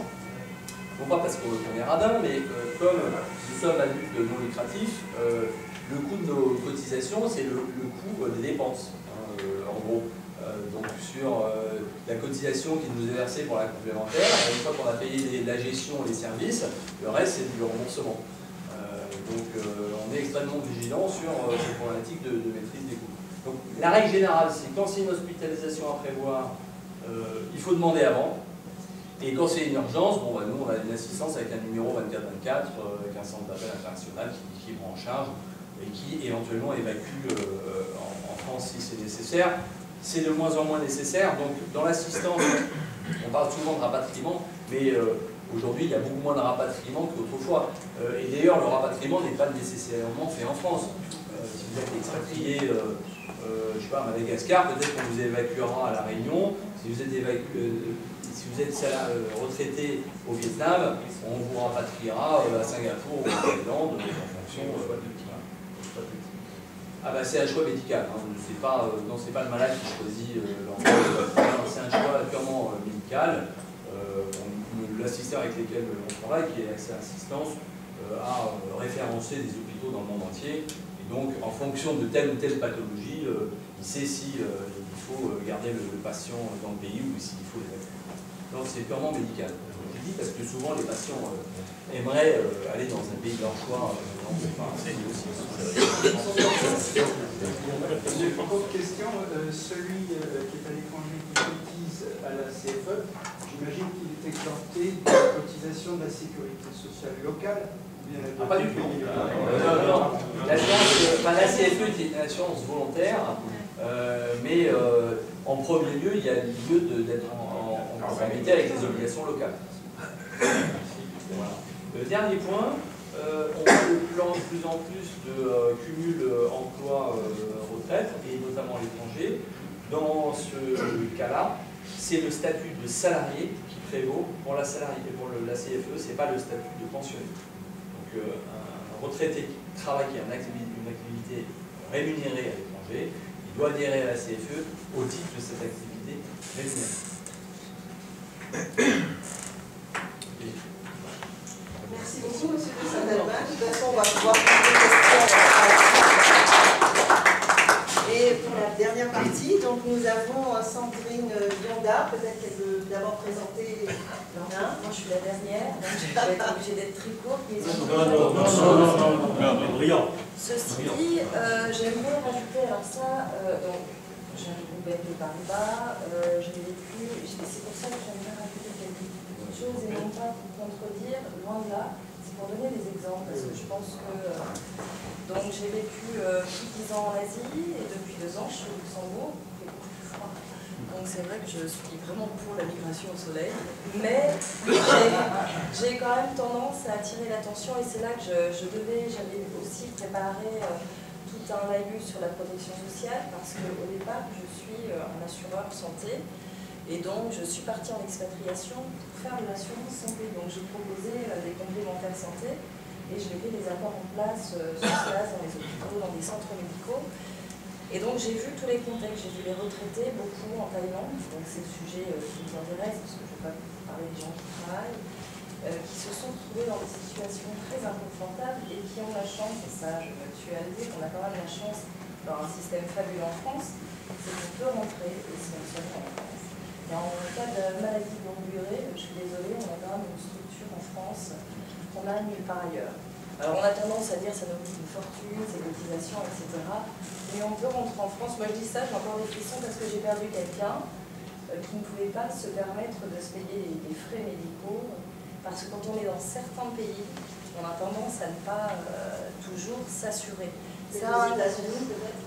Non, c'était à Singapour, mais sur le principe, surtout ne partez pas sans ça, parce que là on vous donne des grandes lignes, ne partez pas sans avoir une couverture d'assurance correcte pour les pays dans lesquels vous allez, ne partez pas sans avoir une assistance sanitaire, voire rapatriement, bien que ça s'utilise de moins en moins. J'ai eu à traiter beaucoup d'évacuations au Myanmar, au Vietnam, donc non, vous ne choisissez pas les pays dans lesquels vous êtes évacué. On vous évacue déjà en fonction de l'état dans lequel vous êtes. Donc certaines fois, c'est quand même l'hôpital le plus proche qui a même de vous donner des soins. Et par contre, une autre chose qui est quand même très importante, c'est que, ça c'est vraiment l'exemple de la Sud-Est, mais pas uniquement, il y a beaucoup de pays où la première chose qu'on garde, c'est votre carte bleue. Non, vous travaillez pas. C'est votre carte bleue. Donc vous allez rentrer dans un hôpital et on va regarder, pareil, ça j'ai des exemples, j'ai un ami qui a eu un accident d'auto, Et on m'a appelé, parce que j'avais d'autres amis qui étaient là, qui m'ont dit « Ah, c'est toi qui l'as su ». La première chose qu'ils avaient faite, les ambulanciers, hop, ils avaient pris sa carte bleue pour la prise en charge en hôpital. Là, j'ai dit, attendez, il a sa carte d'assuré juste à côté. C'est pas la même chose parce que c'est... Donc, non, mais il y a de plus en plus de communication sur place. Donc voilà, c'était juste une petite parenthèse. Donc voilà, moi je ne vais pas faire un grand laïus, je vais juste... donc je fais partie du groupe BNP Paribas, c'est pas la peine de m'expliquer qui on est la première banque en zone euro. Et moi je m'occupe plus particulièrement d'une structure qui s'appelle The Bank for Expats. Et nous, il se trouve qu'on s'adresse aux expatriés en règle générale, et le profil de notre expatrié, c'est quelqu'un qui part en expatriation soit en détachement, donc ce dont on a parlé tout à l'heure, soit qui reste, ou qui part en contrat local, donc plus de fiscalité, ni de... il n'a plus d'attachement ni fiscal ni social avec la France. Et soit, c'est des retraités, on a de plus en plus de retraités. Et pourquoi on en a de plus en plus? Il y a ceux qui sont partis toute une vie en expatriation et qui n'ont plus envie de rentrer. Voilà. Enfin, il y a plein de contextes. Il y a ceux qui vont avoir une deuxième vie, voire une troisième vie, qui vont... je veux dire, la mixité, la mobilité internationale fait que on va avoir une vie et souvent des deuxièmes vies avec des personnes qui n'ont pas spécialement la même culture. Donc il faut que j'attire l'attention sur 2-3 sujets. Je ne vais pas rentrer dans vos dossiers parce que vous êtes beaucoup plus technique sur la question. Voilà l'image des Français à l'étranger. Donc je n'ai pas réussi à faire l'image pour les retraités parce que le consulat ne donne pas les chiffres spécifiques, c'est du global. Mais en gros, on est plus particulièrement en Europe, aux États-Unis, Amérique du Sud, de plus en plus en Asie du Sud-Est. Mais ça, je dirais que c'est le profil aussi des expatriés qui travaillent. Parce qu'il faut quand même faire attention quand on part dans ces pays-là. Voilà, moi j'adore, mais je me poserai et j'aurais tendance à me surassurer, me surcouvrir de tout, parce que voilà, l'histoire de la personne qui a acheté un appartement aux Canaries, ça peut arriver dans beaucoup de pays. Donc voilà, c'était juste pour dire qu'aujourd'hui, il y a 51% d'hommes qui partent, enfin c'est la population, et 49% de femmes. Donc c'est vraiment une tendance voilà, très classique. Quand on travaille, au départ c'est plus les hommes. De plus en plus, on voit un grand changement, c'est ce qu'on disait. Des femmes partent aussi seules pour travailler et pour s'installer. Voilà. Donc bon, j'avais fait tout un petit laïus, parce que je ne savais pas sur l'acquisition, donc on va passer sur l'acquisition des droits à la retraite. Je disais, parce que moi je trouve le site super bien fait, ne serait-ce que pour aller chercher les informations, c'est l'assurance-retraite.fr. Franchement, allez voir parce qu'il y a un petit dossier de 10-15 pages qui donne toutes les clés de base très pratiques. Parce que bon, des fois on a un langage pas facile à utiliser avec les personnes qui sont en face de nous parce qu'on est tellement dans notre petit monde qu'on ne se rend pas compte. Ce petit dossier est fabuleux pour essayer de comprendre. Et c'est là qu'on voit qu'il y a des conventions bilatérales avec de nombreux pays. Ensuite, la couverture médicale, je dis attention, et j'insiste vraiment, attention, pensez à vérifier tous les contrats, tous les accords existants, et surtout prenez, n'hésitez pas, il faut prendre une assurance souvent complémentaire quand on est hors de l'Europe. Ce qu'on dit, c'est que la sécurité sociale, c'est quand même très limité en termes de remboursement, hein, malgré tout. Donc en fait, il faut souvent payer le supplément, et notre retraite, elle peut y passer très vite si on a vraiment un gros souci. Oui. Mais est-ce que les complémentaires santé, qui sont très bien en France, peuvent intervenir à côté de la sécurité sociale pour couvrir les à côté de la CFE. Moi, alors là, je me mets vraiment, je me mets vraiment dans le contexte de l'expatrié retraité. Soit c'est en complément de la CFE, soit c'est au premier euro. C'est-à-dire que vous ne souscrivez pas à l'organisme de substitution de la sécurité sociale qui est la CFE. Donc si vous ne prenez pas cette garantie-là, vous souscrivez un contrat qui va vous couvrir au premier euro.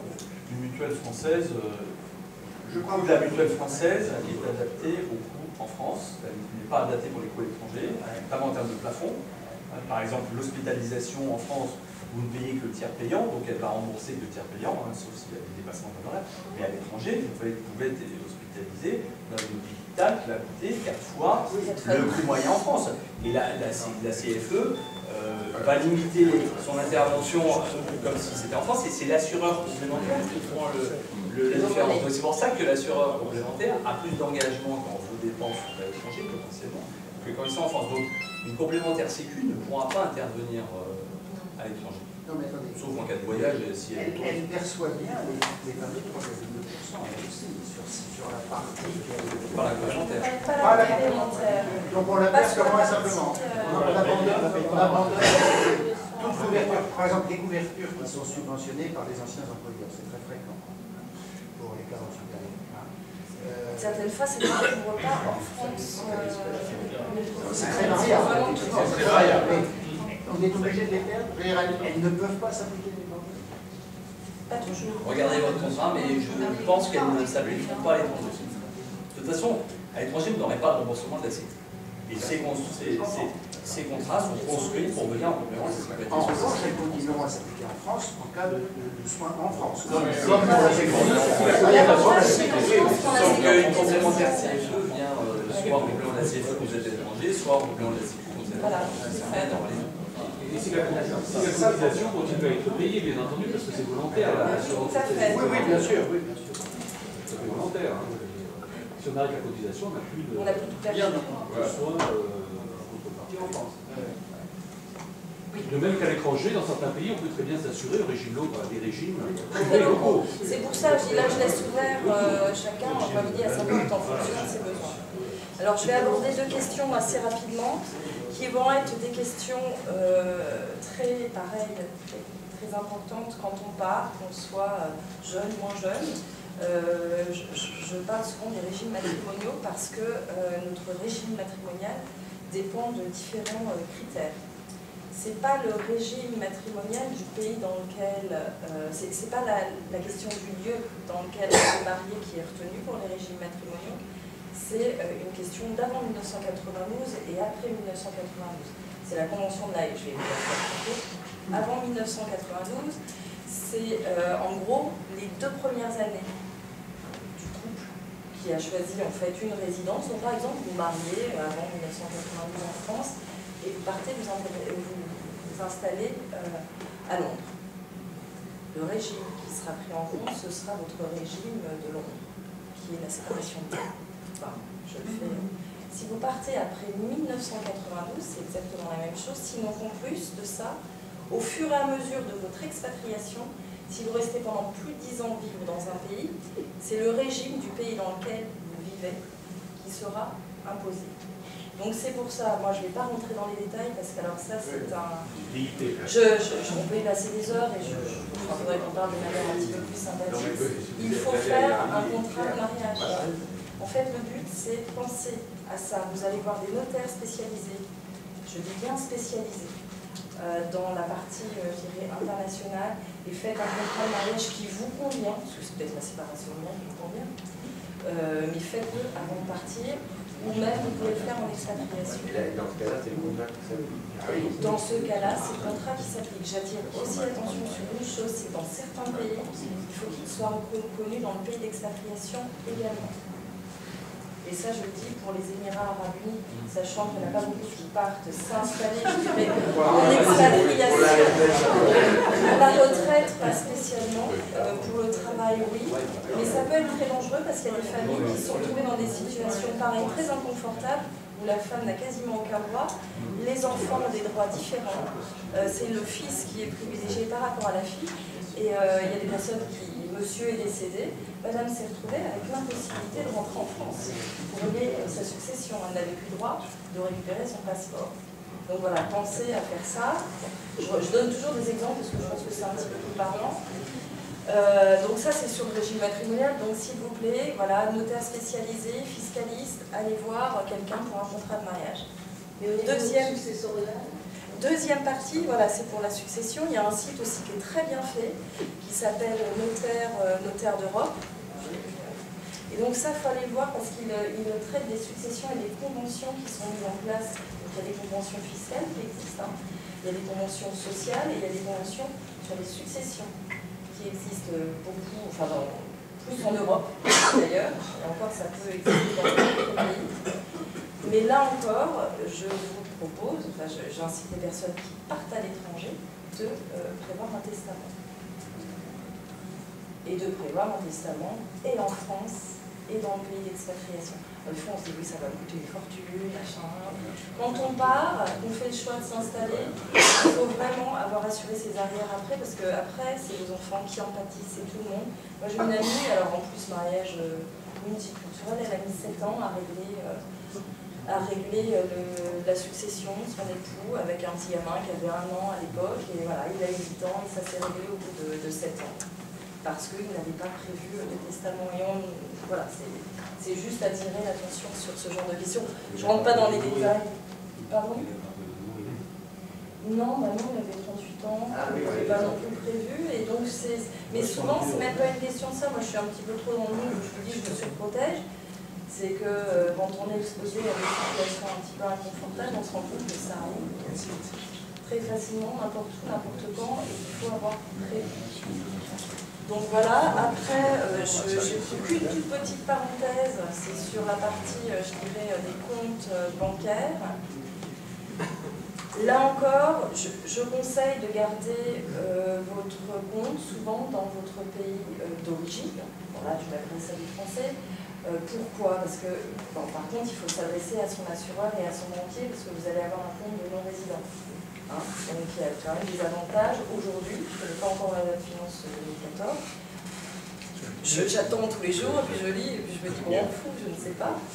Mais en tout cas, il vaut mieux, je pense, pour vous, parce que souvent, soit vous avez un bien, soit vous avez des enfants, vous voulez virer de l'argent, ce n'est pas les mêmes devises, etc. Il faut qu'il y ait quelque chose sur place. Il faut avoir un compte, si c'est possible, dans le pays d'expatriation, et en fait nous on intervient souvent entre les deux parce qu'on gère des virements à l'international gratuitement et sur des flux financiers. Pardon? J'ai rien dit. Vous avez bien compris le message, mais je ne l'avais pas dit. Pour l'Angleterre, il paraît que les contrats d'assurance vie français, donc beaucoup d'entre nous avons ça, en compte euro, sont un petit peu dangereux en Angleterre. Si on garde son compte d'assurance vie français en compte euro. Si on, pourquoi est-ce que ça marche pas? Parce qu'il y aurait une loi fiscale anglaise qui n'est pas encore, qui n'est pas appliquée, mais qui existe. Parce que là, et qui est une épée de Damoclès sur tous les expatriés anglais, les expatriés en Angleterre. Alors, et cette question, je l'ai posée à plusieurs fiscalistes et tout le monde me répond de la même façon. La loi existe, mais elle n'est pas appliquée. Au niveau de l'assurance vie, il y a déjà plusieurs possibilités. Vous avez des contrats en euros, vous pouvez les avoir en contrats en France. En France, c'est qu'en euros. Non, on peut avoir une unité de compte. Oui, mais c'est des unités de compte, c'est pas la devise. On a le droit de contribuer, on a le droit. Non pas en euros, mais en dollars, mais c'est sur des unités. Et sur le même système. Souvent. Je ne pense pas. Parce que bon, on va pas. La fiscalité des contrats d'assurance. Il y a des gens qui disent ça. Voilà. Moi, je peux, et franchement, c'est pour ça que je suis dans notre métier, je me suis entourée vraiment de spécialistes, parce que je peux répondre sur la fiscalité d'un Français en général, mais après, chaque problématique est différente. Et moi, vous me dites ça là tout de suite, je ne sais pas quand est-ce qu'il a été souscrit. Il faut que je regarde le contrat d'assurance, il faut que je regarde votre notion de résidence. Et ça, c'est dépend de la convention franco-britannique. Et ça dépend de la convention franco-britannique.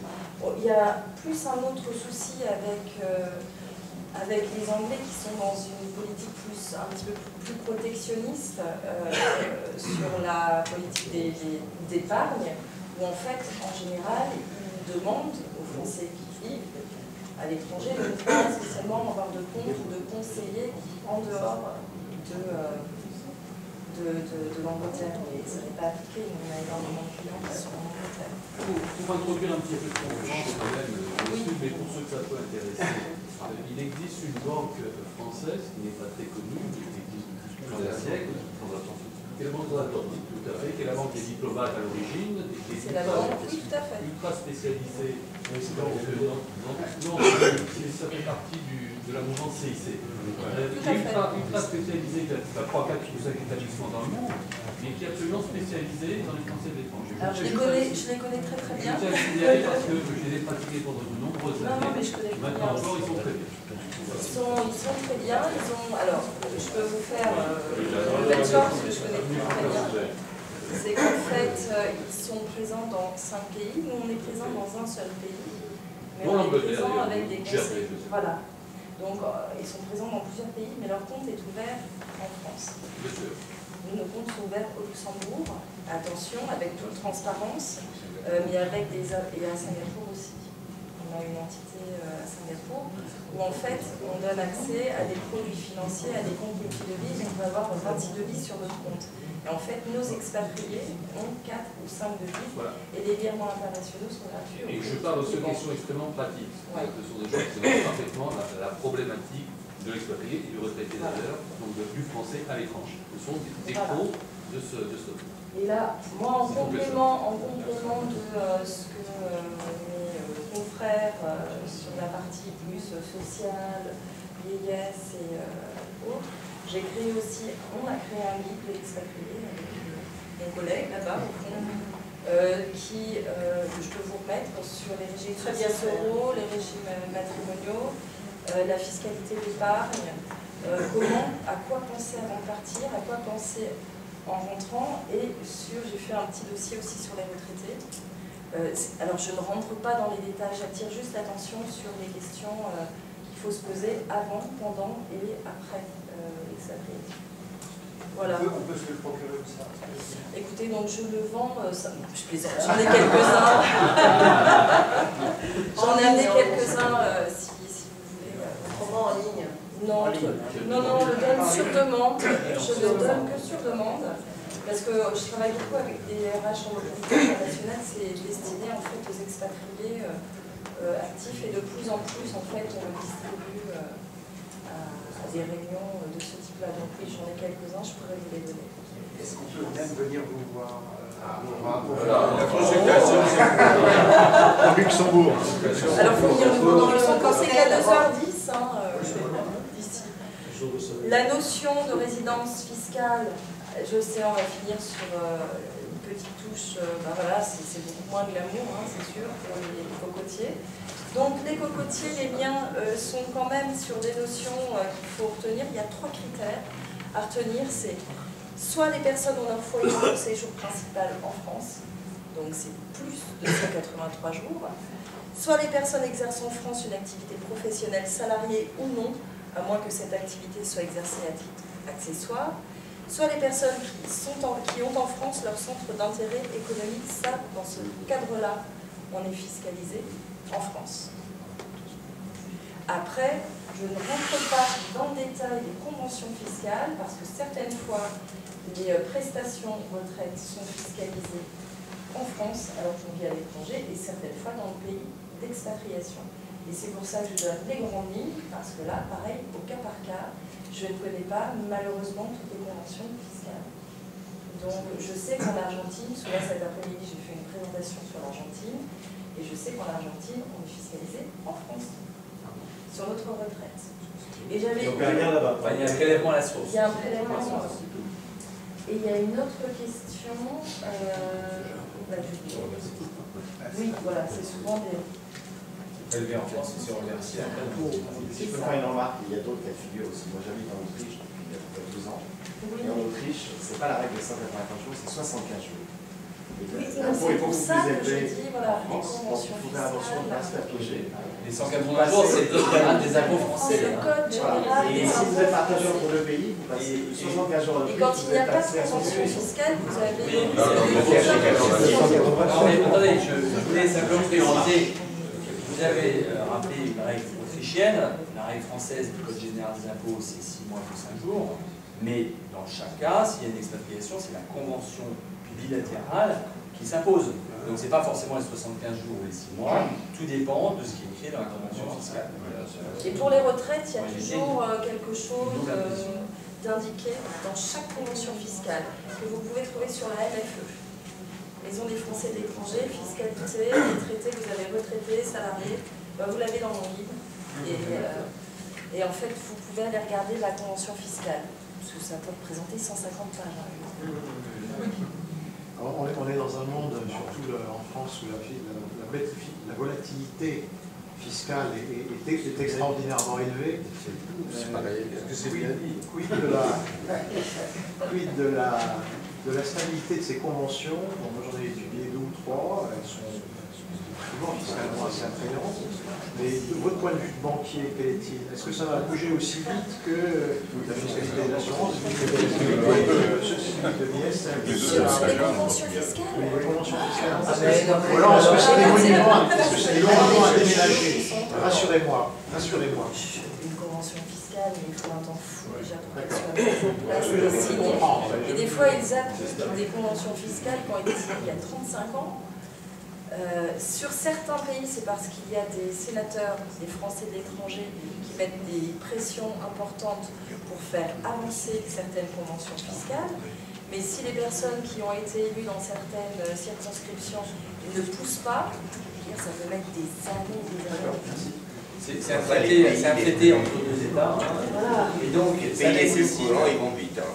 Alors, c'est un traité entre 2 États, ça nécessite l'accord des 2 États et une ratification du Parlement, au même titre que les conventions de sécurité sociale. Donc, si vous voulez, si la France veut changer une convention, elle ne pourra pas le faire seule. Il faudra l'accord du pays. T'inquiète pas. Qu'est-ce qui se passe si on a 7 mois par an en dehors de France, mais jamais au même endroit, si on n'est pas résident ailleurs? Ah, alors ça, justement, non, vous n'êtes... Alors attention, ça fait partie des 3 critères. Vous ne passez pas, vous n'êtes pas résident fiscal français. Sauf si vous avez l'un des 2 autres critères. En gros, ça dépend des biens immobiliers, ça dépend des biens immobiliers, Comment est-ce qu'on justifie? C'est à votre... Alors ça, moi, à votre place, je vais voir un fiscaliste. Parce que si vous demande, si vous avez un contrôle fiscal, il faut tout avoir gardé sur vous. Le service des non-résidents. Tout garder sur vous. Parce qu'ils vont vous demander les scrutés de A à Z. Moi, je suis rentrée d'expatriation, j'ai vécu 1 an en France avant de retourner à Luxembourg. J'ai tout scruté, je les appelle. Je suis un vrai petit monstre, donc j'appelle la CNAR, j'appelle tous les services, je me fais passer pour n'importe qui, pour avoir les informations. Et le centre des non-résidents, des impôts des non-résidents, certaines fois n'étaient pas spécialement au courant des changements qui allaient avoir lieu 1 semaine ou 15 jours après. Ils vont contrôler a posteriori. Vous, si vous avez peur un jour d'être contrôlé, je peux vous donner les coordonnées de quelqu'un qui pourra vous aider. Juste pour compliquer un peu les choses, si je suis 7 mois par an absent et que ma femme n'est absente que 5 mois... Ah, voilà, c'est différent. Parce que votre centre d'intérêt est en France. C'est perdu. Si le centre d'intérêt, Excusez-moi, si vous faites 7 mois par an à l'extérieur et que vous avez vos enfants, votre épouse ici, qui sont à l'école, ça ne justifie pas que vous payiez les 5 mois. Excusez-moi, donc on va poser peut-être 1 ou 2 questions, parce qu'en fait c'est vrai qu'il commence à se faire tard, hein, mine de rien, c'est très intéressant, mais vous pourrez peut-être les coordonner, enfin si vous le voulez bien, hein, des personnes qui sont intervenues. Donc 1 ou 2 questions, et puis après on a une petite surprise pour vous. Pour prolonger cette question, compte tenu de la fiscalité en France qui évolue de plus en plus, a priori, amène un prélèvement à la source, est-ce qu'il n'y a pas un vrai risque en France que finalement on s'achemine vers un système où il y aura un prélèvement comme les 3,2%, quel que soit l'endroit où vous étiez là? Pour moi, c'est une vraie question. Et la deuxième question pour vous, madame, c'est pareil pour les retraites. Le minimum vieillesse n'est pas versé à l'étranger. Est-ce qu'il n'y a pas un vrai risque en France que si vous vivez à l'étranger, compte tenu des déficits dans les retraites à venir, on ne vous verse pas à votre retraite si vous êtes en France. Pour moi, c'est une vraie question, ça, qui se pose peut-être pas aujourd'hui, mais qui va se poser. Non, mais c'est à fiscaliser. C'est les deux questions que j'ai. S'agissant des versements des prestations à l'étranger, c'est pas formellement la réglementation française qui s'applique, ce sont les règlements européens.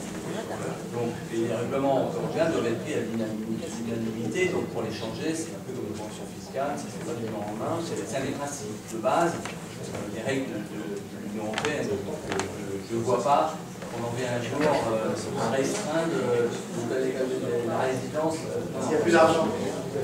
Alors, là, vous avez fait un point, il n'y a pas de rapport. Il n'y a pas de plus d'argent, ce ne sont pas les personnes en France. Je voulais juste préciser pour le minimum vieillesse, le minimum vieillesse, c'est une prestation qui est financée directement par l'impôt, par la CSG, donc c'est pas et ça dépend de l'ensemble des ressources. Donc c'est un minimum vital, y compris dans l'Union européenne. Dans l'Union européenne, chaque pays doit payer ses minima sociaux. Tant que les Français d'étranger voteront dans les élections présidentielles en particulier, ce qui n'est pas le cas dans tous les pays d'essence, je pense que le poids politique pourra faire en sorte qu'il y aura quand même une certaine préoccupation vis-à-vis des Français et l'étranger. Mais je rejoins quelque part la préoccupation de monsieur, à savoir qu'on a vu sous d'autres angles assez récemment des pressions insidieuses s'exercer sur des potes qui ne sont pas des avantages, à mon avis, mais des équivalents par rapport aux Français qui sont en France, vis-à-vis des Français de l'étranger. Donc il faut être toujours attentif. Et je pense que les Français qui sont à l'étranger devraient, dans la mesure du possible, participer un petit peu à la vie politique française en soutenant tout au moins les représentants des Français de l'étranger, des sénateurs, des députés, etc., et faire beaucoup plus attention, parce que ce n'est qu'une question de poids politique. Maintenant, il y a 9 députés. On votera. Ça sera le mot de la fin. Alors ne bougez pas, s'il vous plaît. Encore de petites minutes. Alors donc nous avons, comme c'est Noël bientôt, donc nous avons un partenaire qui va vous présenter quelque chose en 2 secondes. Vous allez comprendre pourquoi. C'est très rapide. Voilà. Donc bonsoir, je me présente, Nicolas David, je suis le gérant de la société Photo et moi. Donc nous proposons des solutions pour faciliter le partage de l'histoire familiale en apportant un aspect ludique au récit de vie grâce au multimédia. Donc, en partenariat avec Happy Silver, la société Photo et moi a le plaisir de vous offrir votre biographie numérique Genesia que je vais vous présenter en vidéo. Fêtez Noël avant